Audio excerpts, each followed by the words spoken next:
thing you're gonna do? What's the first thing you're taught? You're gonna go to Heimlich maneuver, right? You're going to try to push it and get it out, right? That's all you're gonna do, right?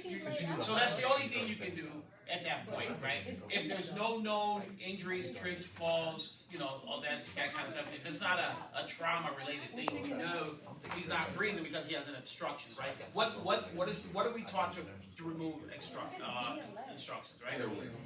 Right. We just give him the Heimlich maneuver, right? We keep trying to push him, right? So we're going to be forcing air into him and forcing him to push out too, even if he's unconscious, right? We're going to start moving things. He's unconscious, he ain't dead, right? Just like if you're unconscious, if I start doing stuff, your body's going to react to it. Good call. Good call. All right? So we don't read too deep into this. As far as when we got, He's having a problem. There's something that's obstructing his airway, right? So again, like I said, when I get up to him, I'm going to take a good look. If I see something that I can't reach, I'm going to turn this patient, right? And I'm going to start the Heimlich maneuver and try to push it out, right?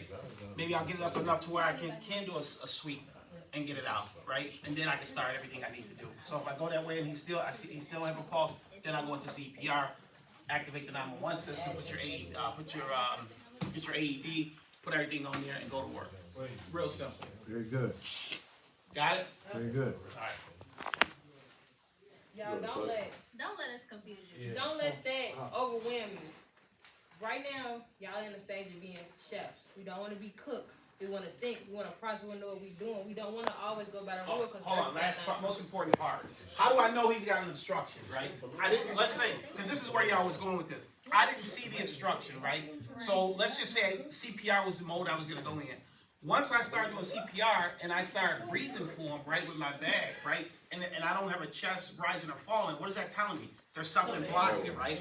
So if you don't see the rise and fall, you automatically know something's blocking that airway, right? So your focus is to clear out that airway so that you can move forward. It may be vomit in there. You may just have to turn his head or her head just to get the vomit out. You know what I'm saying? That's obstructed. They may have choked on their own vomit. You know what I'm saying? So just kind of remember that. Don't overthink it. Remember, if they stop breathing, we make them breathe again. If they're bleeding, we stop the bleed. That's our only job, period.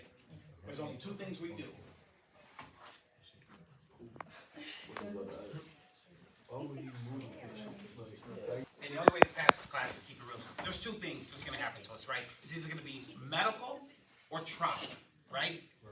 Trauma, we're going to know. What is trauma? Gunshot, stabbing, trips, falls, scrapes, abrasions. Those are traumas, right? Those are things that broke the skin or something happened that caused an abrasion or bumps or deformity, right? That's trauma, right? What is medical, right? They're going to have a heart attack or stuff like that. So when you respond to that scene, it's going to dictate. If I go to that scene, I know it's an auto accident, I'm assuming what?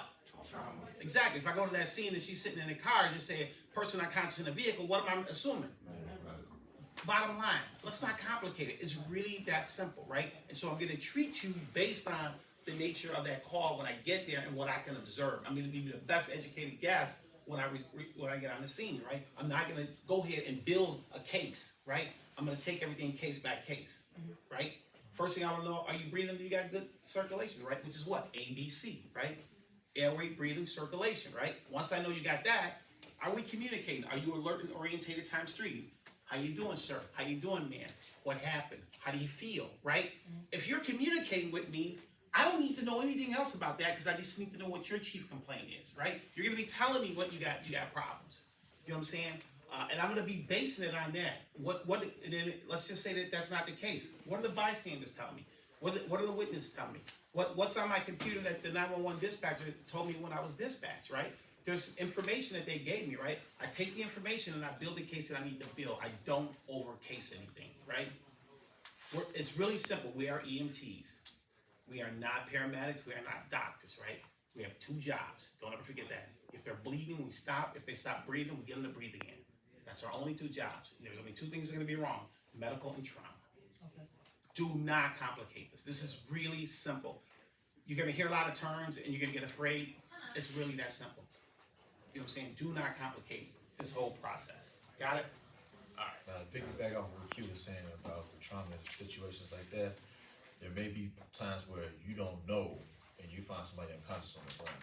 In that case, you will have a partner that will manually hold C-spine stabilization.